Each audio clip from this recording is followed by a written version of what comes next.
Forget frequently asked questions. Common sense, common knowledge, or Google. How about advice from a real genius? 95% of people in any profession are good enough to be qualified and licensed. 5% Go above and beyond. they become very good at what they do, but only 0.1% are real geniuses. Richard Jacobs has made it his life's mission to find them for you. He hunts down and interviews geniuses in every field: sleep science, cancer, stem cells, ketogenic diets, and more. Here come the geniuses. This is the Finding Genius Podcast with Richard Jacobs. Hello, this is Richard Jacobs with the Finding Genius Podcast. I have Sebastian Weidt. He's the co-founder and CEO of Universal Quantum. We're going to talk about quantum computing. So, Sebastian, thanks for coming. Hi, Richard. Thank you for having me. Yeah, so tell me about Universal Quantum. Are you guys sitting on a 10,000 qubit quantum computer that operates at room temperature yet? We're almost there. Close. But yeah, so I mean, that is the goal. In fact, we actually have more glorious aims of getting more to the million qubits. But yeah, you're right. Universal Quantum's aim is really to build a new type of computer, a quantum computer. And crucially here, our machines are really aimed to tackle the sort of problems that today's fastest supercomputers would take millions of years to solve. And to do that, you really need to be at the hundreds of thousands, if not millions of qubit level. And we at Universal Quantum feel we've developed a number of innovations which will allow us to get there. And you mentioned temperature. We're actually much closer to room temperature than a number of other approaches out there. So, you know, we're making massive improvements to get to the sort of vision that you just described. So what's the, how do you guys construct a qubit? I know that, I don't know which company they were using, superconducting little loops of wire. Some are using ions. And, what are you guys using? Yeah, so we use ions. So our qubits are formed of individual trapped ions. That's right, yeah.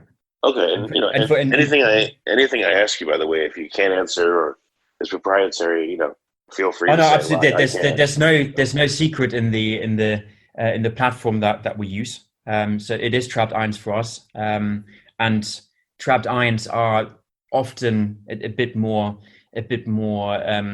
lenient on the temperatures that you can operate them at. So they can be operated room temperature or mild cooling, and this is the sort of temperature regime we're at. So compared to the superconducting qubits that you mentioned, they need to be close to absolute zero, so minus 270, and that's obviously a big advantage for trapped ion. So what atoms are they constituted from, and where does the coherence come from?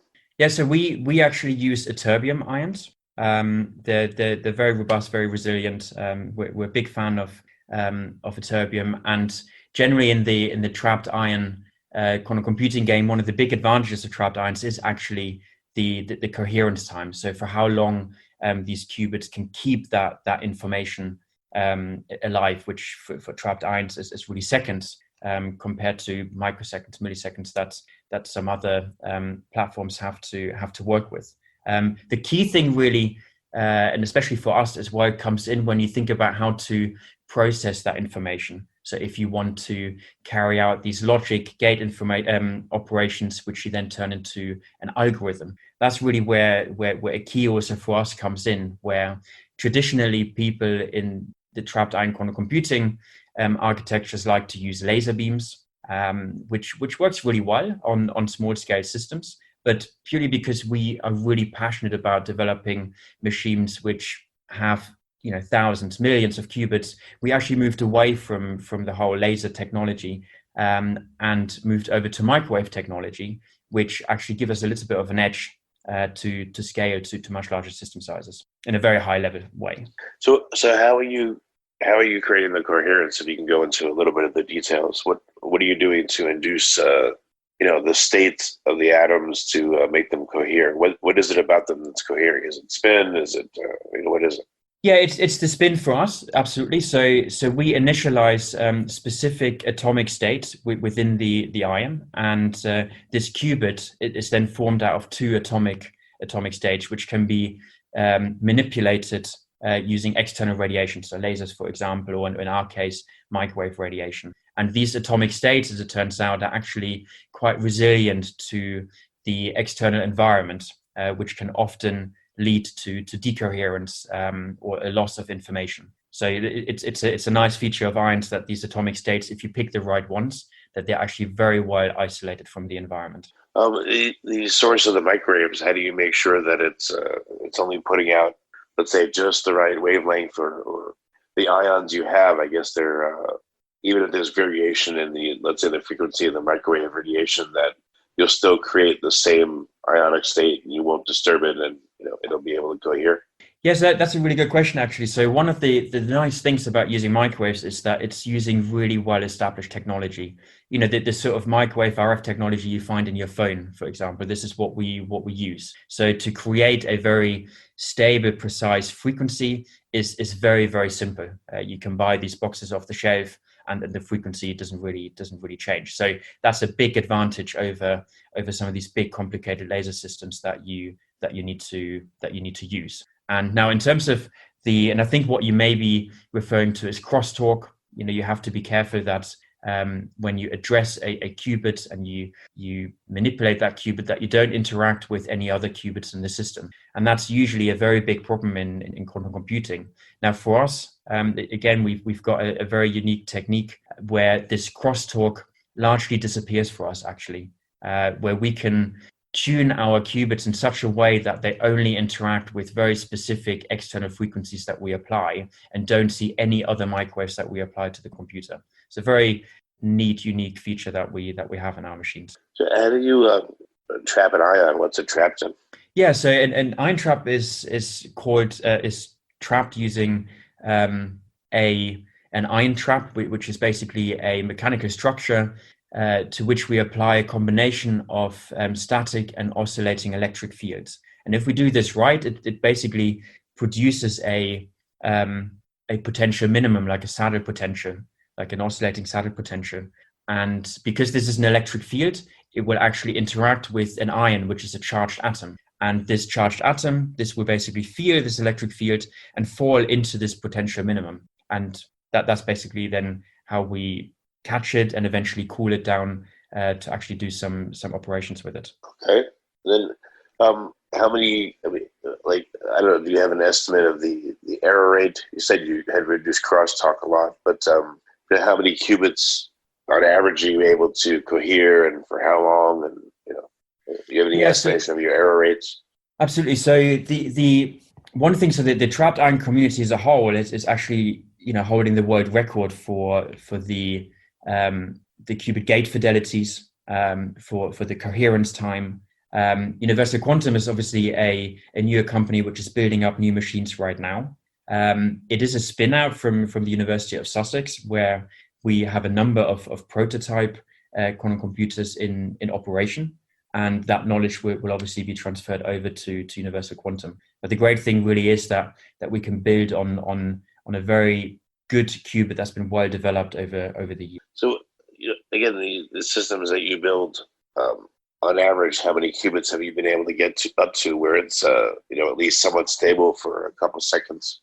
Oh, so for us, the qubits stay around for hours, and we can have handful of qubits that we can work with. The key thing for us, actually, and that's again a uniqueness for us, where right now Universal Quantum is actually very much focusing on some of the engineering challenges to scaling up. So the quantum side is really well understood, but a challenge that we've always had in our field is some of the engineering challenges that stopped us from scaling to larger systems. And that's really where we've developed some really nice innovations, where we feel we actually got a good handle on those engineering challenges now. And that's what we're actually developing in Universal Quantum right now. And that is what will allow our first machines to really significantly increase the number of ions that anyone's really seen in the trapped ion community so far, which is tens of qubits. Well, before we get to the engineering challenges, has anyone using trapped ions noticed anything about what the coherence looks like? Again, in most systems, it's so short-lived, that's a problem. But if it goes on for seconds or even minutes or hours, are there fluctuations in it? Is there any of the properties of the coherence that are noted to be changing over time? Yeah, so like any other quantum system, we do have this decoherence. but like I said at the beginning as well, it's reasonably well understood. It can most certainly, the coherence can stay for seconds. In fact, some people have measured minutes and beyond, depending on the exact experimental implementation. So, and the other thing to also mention is the trapped ion itself stays around for a very long time. You can keep these things for hours, and then you're thinking about the coherence internally while you have them, and that's that's seconds. So that's, we would love it to be even better, but comparably speaking to other quantum computing platforms, it's really quite leading.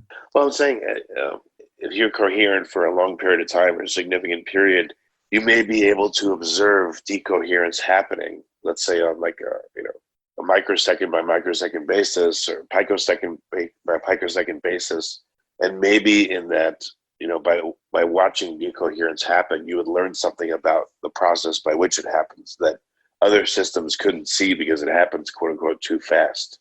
I wonder if I know that you're trying to make a commercially viable quantum computing system, but for the raw physics of it, do you have people that are looking at that, or is that for others to look at? Not us internally. We always like to understand the sources of decoherence. That's really important to us. So what external noise source may be the cause of our decoherence, but that's really how far we push that. Yeah, because I was just wondering if the decoherence itself, the behavior of it essentially is quantized if it happens in like steps instead of just a smooth transition to decoherence. But it sounds like that's another area of focus. So what are some of the engineering challenges that you're working on right now?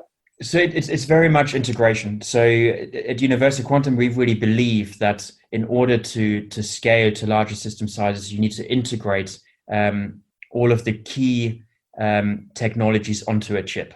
And that's really what we're mastering at the moment. So traditionally, if you were to go into a trapped ion quantum computing lab, so to speak, right now, you would see lots of control devices, boxes sitting around in the lab, all controlling this small quantum system.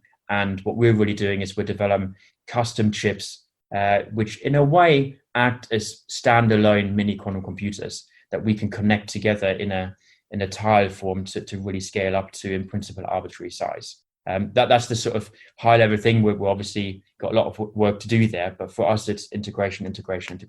Well, even though parts of the system are so tiny, the ions themselves, you need, again, on traditional quantum computers, you need gigantic refrigeration. And it's funny how some of it's so macroscopic for something that's so, so small. Absolutely. And you're absolutely right. And that is sometimes an issue. If you look at, you will have seen some of the pictures as well from superconducting qubit quantum computers. You've got this huge dilution refrigerator cooling down this really small chip where some of these quantum operations are happening. And if you then think about, well, okay, what would a quantum computer at the size of 1 million qubits look like? You very quickly get very, very worried. And because for us, we're so passionate about building those sort of quantum computers, we've really tried to tackle that sort of size and engineering overhead that is there by just integrating it all onto a chip. Yeah, it seems like you'd benefit from having a lot of things at a similar scale instead of huge and microscopic. So, what about the orientation of the ions to each other? Is it is it 2-dimensional right now? Will it go to 3-dimensional? Is there a certain orientation that may make it more beneficial or work better as you scale? Yeah, we work in a 2-dimensional plane. Absolutely. So we can move these ions around. So we have very precise control over their position, for example, and we can move them around almost at will, which is absolutely critical when you think about connectivity, for example. So if you want to have different qubits interacting within the quantum computer, we can simply move them around to the right location to interact with each other. So that's really important and a big advantage of trapped ions. But we want to do this in 2 dimensions. We're not as daring enough to push this to 3 dimensions. Well, as you get to more and more qubits, though, you'll essentially have interior ions and exterior ones, at least in a 2-dimensional way. Is there very different shielding requirements or behavior for the most interior ones versus the ones on the edge? Shielding from? From disturbance from perturbation, you can get, if it's two-dimensional, you can get the microwaves to the qubits without getting in the way of other ones, which is great. But is there any interaction or anything that needs to be done special to, let's say, the qubits in the middle versus the ones on the edge? If you like this podcast, please click the link in the description to subscribe and review us on iTunes. No, not really. So that's part of the niceness of our system. That we should, once we kind of have worked out a unit cell of the quantum computer, we should be able to just naturally scale up without running into additional problems, provided you have solved the integration problem. And that's always that big if that you need to get right. Otherwise, you will run into problems. For example, to get the signates into the center qubit compared to the outside ones. And this is one of the many reasons why we're so passionate about dealing with the integration right now, so that we have a clear path to scaling up. And at that point, when that integration work is complete, you should see a significant increase in our qubit numbers very, very quickly, because it's not the case anymore. We've doubled the qubit numbers, and now we need to develop a completely different system to double it again. It should just be more of the same. And that's absolutely key for us and part of our sort of longer term strategy. Yeah. What about the distance between, trapped ions? Have you gotten to the minimum distance? And, will that help you with integration? Like, how far apart are they right now?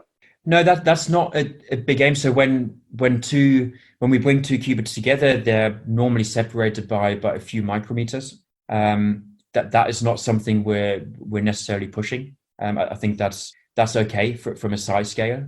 It's more the control electronics, the whole control apparatus that sits around that, which is what we need to miniaturize significantly to match that sort of footprint of the ion sitting on top. So what kind of, as you expand, are there different algorithms you're going to need to implement in order to make it work?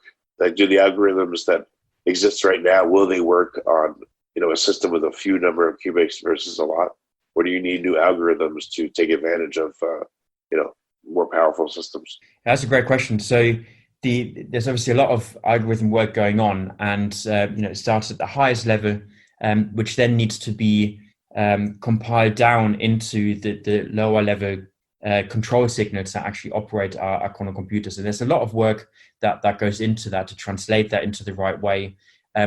And also the other way around, where an algorithm maybe needs to be optimized to make use of the uniqueness of our particular quantum computer or someone else's quantum computer. So a lot of work needs to go into that software stack, so to speak, to really squeeze the most out of the quantum computers we have now and will have for the next few years. And that's a whole area of itself. Where in many ways, areas like NISQ come into, where people really focus on squeezing the most out of currently available quantum computers to get us through this current phase until we get to error-corrected quantum computers, where they can really solve, most of the problems that we have out there and can run any of the algorithms that people have come up with so far. So what does this look like a few years in the future? Will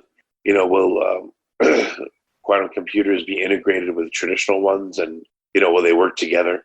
A quantum computer may operate, let's say, as a standalone, but from my understanding, there's certain select algorithms and problems it's good for.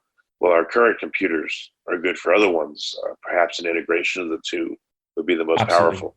Yeah, I believe so. I think the sort of conventional computer and a quantum computer working together is most certainly the way forward for the foreseeable future. And even long term, there are most certainly many tasks which a conventional computer is far better and more efficient at solving. But there is that big subset of problems which you really only can solve using a quantum computer. So we need both. It's most certainly not the case that a quantum computer will replace a conventional computer. So in the future, whenever this is, we'll probably have, hybrid computers where certain functions will be done classically and certain ones will be done by the quantum part of the computer. Is that what you foresee? Yeah, absolutely. You could imagine this sort of case where you run a part of a problem that you like solving on a conventional computer, and then it gets to a bottleneck where it's just really, really hard. You outsource that to a quantum computer, maybe via the cloud, for example. It does its bit, sends you back the operation, your conventional computer carries on. Absolutely. So, can you think of any particular like applications of what this would be beneficial for?